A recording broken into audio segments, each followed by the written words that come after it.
caiman. Isang uri ng crocodilians na kagaya ng mga alligator, gharial at crocodiles na kagaya ni Lolong. Sila ang mga iba't ibang klase ng mga buaya sa buong mundo. Ito naman ang Tego lizard. Isa din siyang reptiles na nabibilong sa mga big lizard dito sa buong mundo. At napaisip ako, paano kaya pag pinagsama yung caiman at Tego lizard sa isang DNA? Ano kayang kakalabasan nun? Ang lupit siguro nun, di ba? Last month kasi bumisita kami ng mga tropa ko sa isang exotic shop. At nagtitingin-tingin ako ng mga reptiles na hindi ko pa nakikita sa personal. At biglang nagsabi yung may-ari na meron daw siyang ipapakita sa amin na iilan lang dito ang meron sa Pilipinas. At eto ang caiman lizard.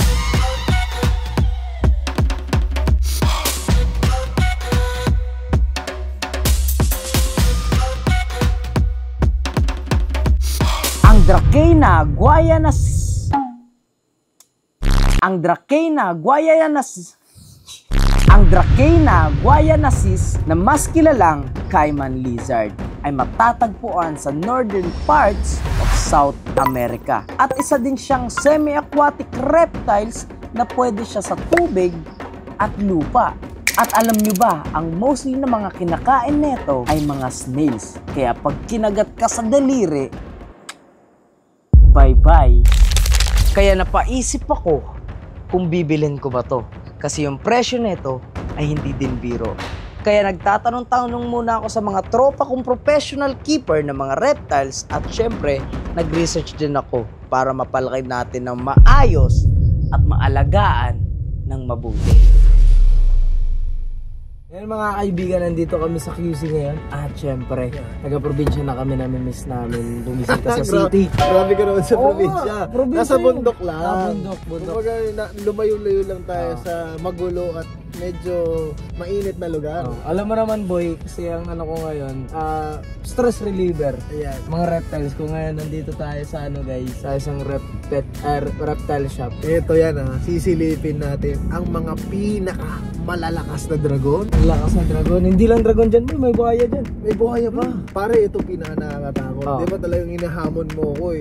Gusto ko ipakita mo sa kanila yung tinatarget kong alagaan. Ano yun? Komodo dragon. Komodo dragon. Par, kumakain ng buong buo yun. Par na. Pwede naman tayo mag-alaga nun, pero pag nakagat tayo nun, patay tayo nun boy. Yun lang. Paralyze tayo. O ngayon boy, tara, puntahan natin. Madami pa doon. Jesus, sobrang exotic. Yung oras daw ng bukas, 7 PM pa. para pwede kami bumisita. Bibigyan ko tayo special access kasi nga, galing pa tayong bundok. Kaya nga. Bossing, di ba pumunta na ako dito nung nakaraan? Sarado din? Alam mo yan. Gagi na, pakita ko kay Lindsay, kukudain. Boy, gusto mo kumuha tayo dyan, boy? Oo. Totoo ba? Gee, nagpapalam daw kay Kaylin, oh. Sabi, di ba pinayagan mo na bumili ng crocodile? Kakanin si Lucas sa itlog. Pero ang bukit nga, kaya putulin. Pero hindi kumakain ng tao yun? Oo, daliri lang. Daliri. Putol lang yung kamay mo. Grabe ka, Gun. Ginagawa. Pwede daw? Hindi daw pwede. Di pwede. Appointment talaga dito. Kasi gusto. Boy, sige, ganito. May sorpresa kasi ako sa BG. Basta, mamaya, bibili ako ng sobrang mahal na ano. Na naman? Ano crocodile? Basta! Ito kasi plano ko, di ba may sorpresa? May sorpresa rin ako sa'yo, pero hindi ko na sorpresa, sasabihin ko na sa'yo. Sige ano yun? Di ba meron kang mga dragon? Di ba mga iba't ibang klaseng hybrid na dragon? Gusto ko sana siyang magkaroon tayo ng friendly match. Friendly match na crocodile versus dragon. Bago patay yung ano ko. Gago kumakain ng daliri yan eh. So guys, mamaya, pag sinabi ko kay Bon, yung bibilin ko, hindi na siya masasurprise. Tsaka na lang pagdating ko.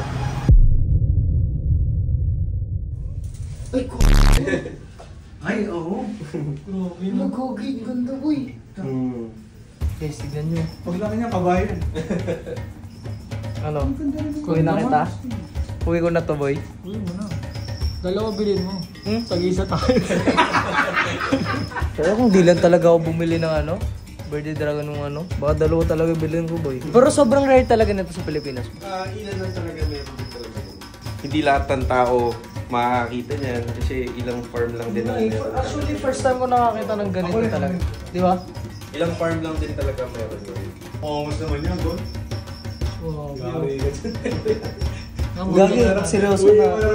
Na-inlove na nga. Dito, BD. Ang dami ka makikitang research eh. To pick your poison lang talaga. So mga kaibigan, nakita nyo naman 'di ba? Sobrang ganda nung Cayman lizard talaga, as in nai-inlove na ako at napapaisip na akong gusto ko nang bilhin at ni-research ko naman na kung paano siya alagaan, kung paano yung tamang enclosure niya. So medyo pricey lang talaga siya pero mahal talaga pag legal papers yung pinagkukuhanan mo. Ayan, shoutout kay Sir Yusef and legit na reptile keepers and at yung binibenta niya is meron talagang papel. So, kaya medyo pricey talaga siya mga kaibigan. So, kita niyo naman to mga kaibigan. Ayan, oh my God, pag lumaki yan. Sobrang ganda talaga pag na-tame natin na maayos yan, no? Pag lumaki siya at napaamo natin, kagaya ng mga nakita nyo sa intro natin, di ba? Ang lupit nun. So, wala na. I love these reptiles.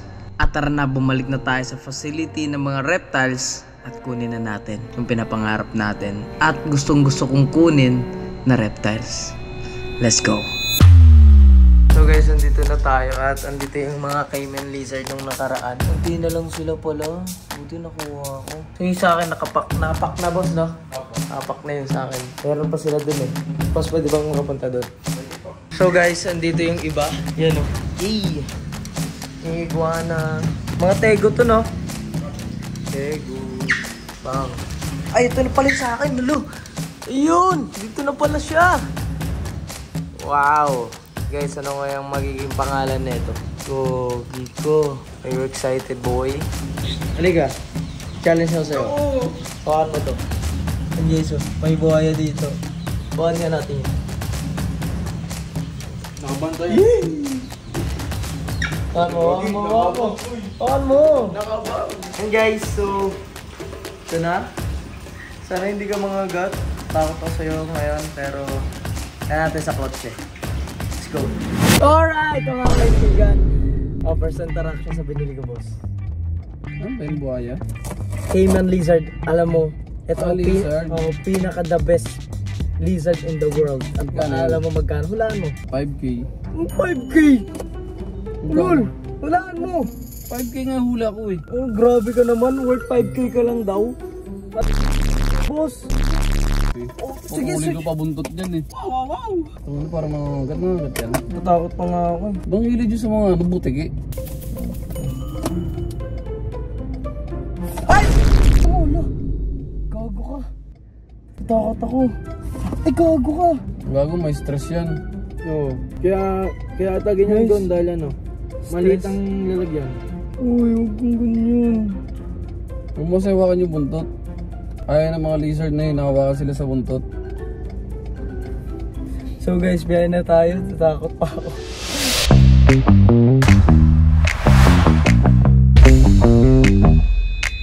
Alright mga kaibigan, nakapunta na tayo sa beach house after 3 hours na biyahe. At eto na siya.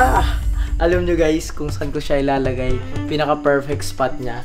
Etong ginawa nating bioactive na enclosure. So, eto temporary lang to guys kasi hindi pa ako nakabili ng parang lagayan nila. Kasi lagi tong dapat pinapalitan para iwas sila sa parasite. So, eto na, welcome home.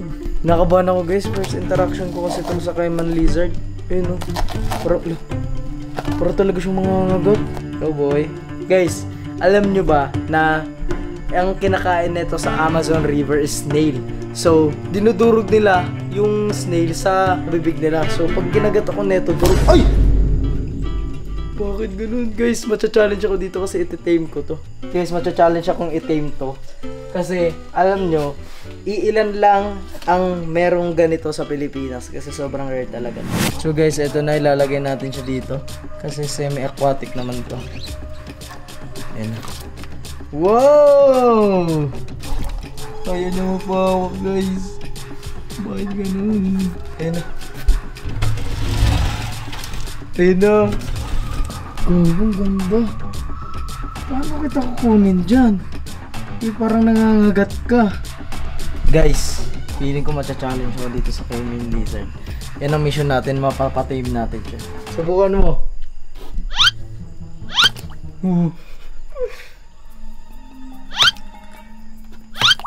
Hindi naman eh.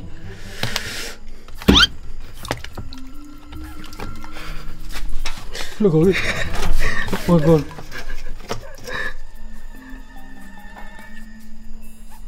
Buddy. Oh, di ba? Oo. Ito na, kunin mo na. Hindi, ikaw muna. Ipapagapang mo sa ano. Yan. Gago, nakanganga. Oo nga. Gagi guys, nawakan niya. Itong mga ganito guys, intelligence kasi to. So mataas ano neto. So makikilala agad tayo neto. Alright. Chill ka muna dyan. Yay! Sanay na siya. Medyo sanay na siya. Pakainin natin, baka gutom. So ito yung pagkainan niya. Yan, medyo basahin lang natin daw. So ito yung ano niya. Binigay lang to ni Sir Yusuf kasi i-order din tayo sa Lazada nito kasi naubusog sila. So ayan o, crocodilian diet. Hindi ko alam kung kakain siya kasi syempre stress sa biyahe ko. Ito na, kumpadre. Padre, kain ka dito ha. So mga kaibigan, natulog na yung crocodilian natin. So go, pahingan muna natin kasi syempre pagod. Bukas na.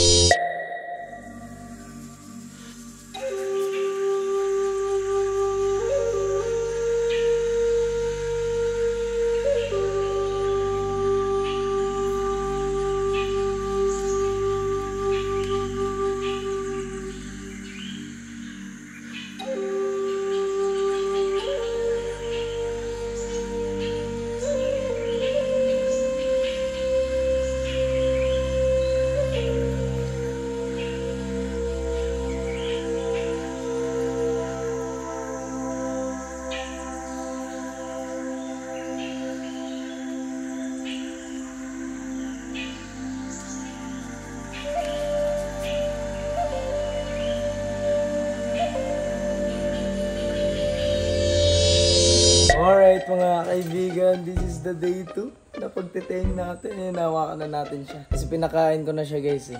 Ano yung magiging pangalan nito? Si Godzilla na lang kaya, no? Natulog na siya sa akin, no? Tulog ko. Pag hinawakan na siya dito. Oy! Swimming ka. Yan. Swimming! Alright, okay goods. Yan ka na muna. So this is the day 2. Pagtitame natin. See you po. So this is the next day. Good morning guys. So gising ko lang. Ayan na siya. Hello.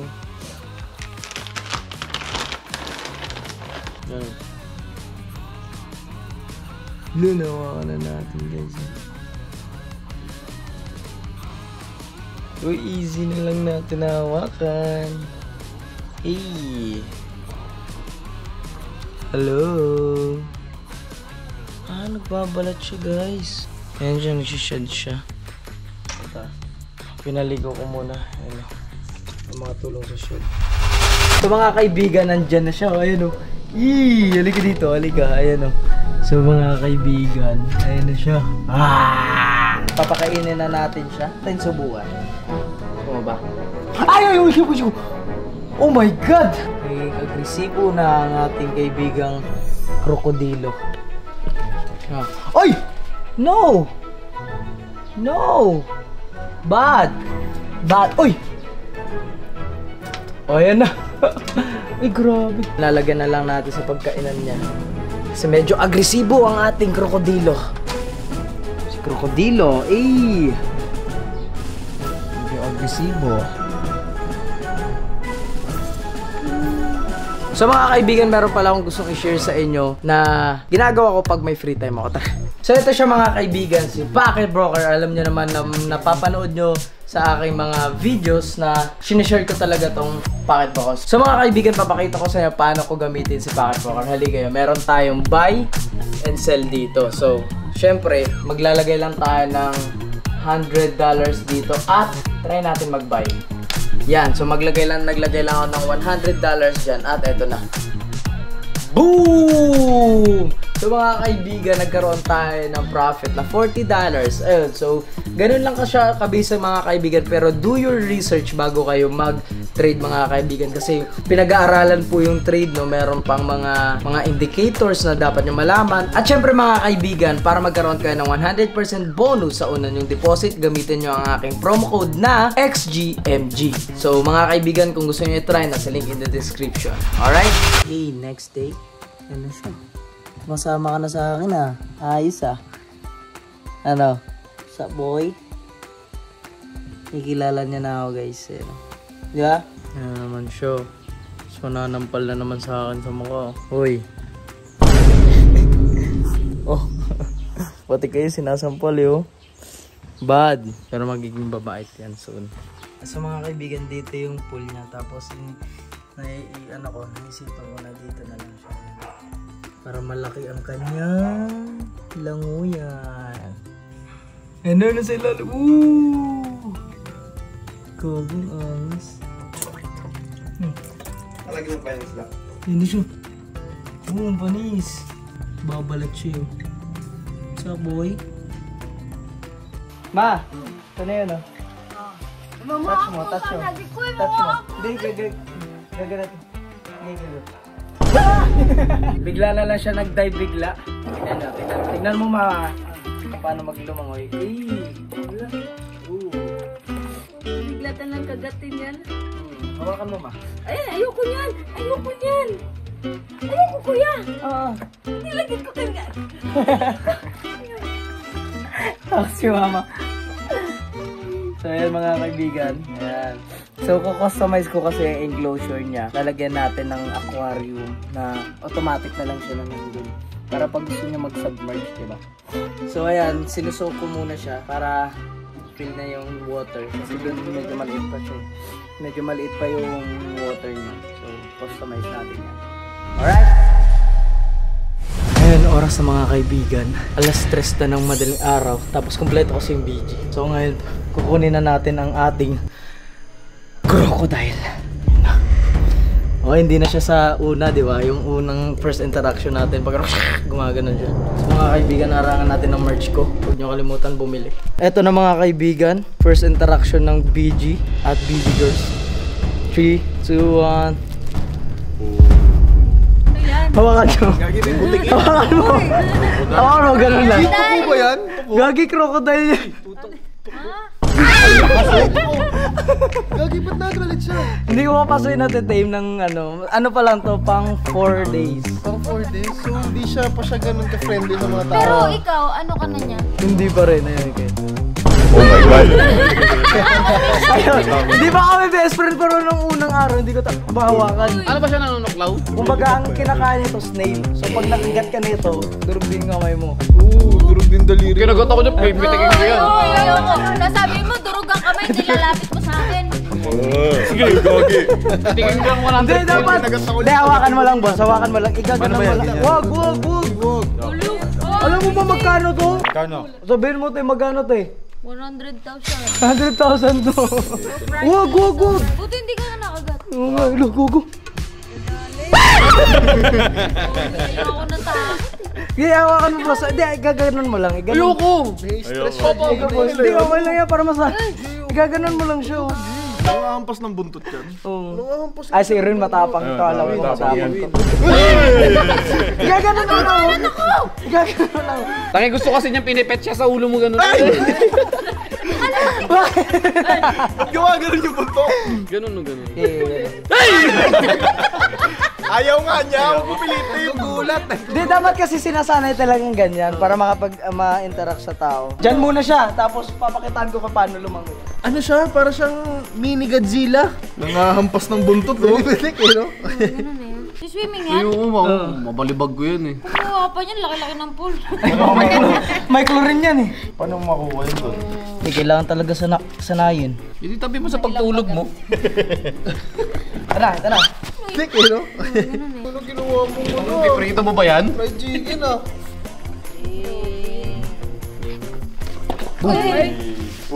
Lunod. Lunod.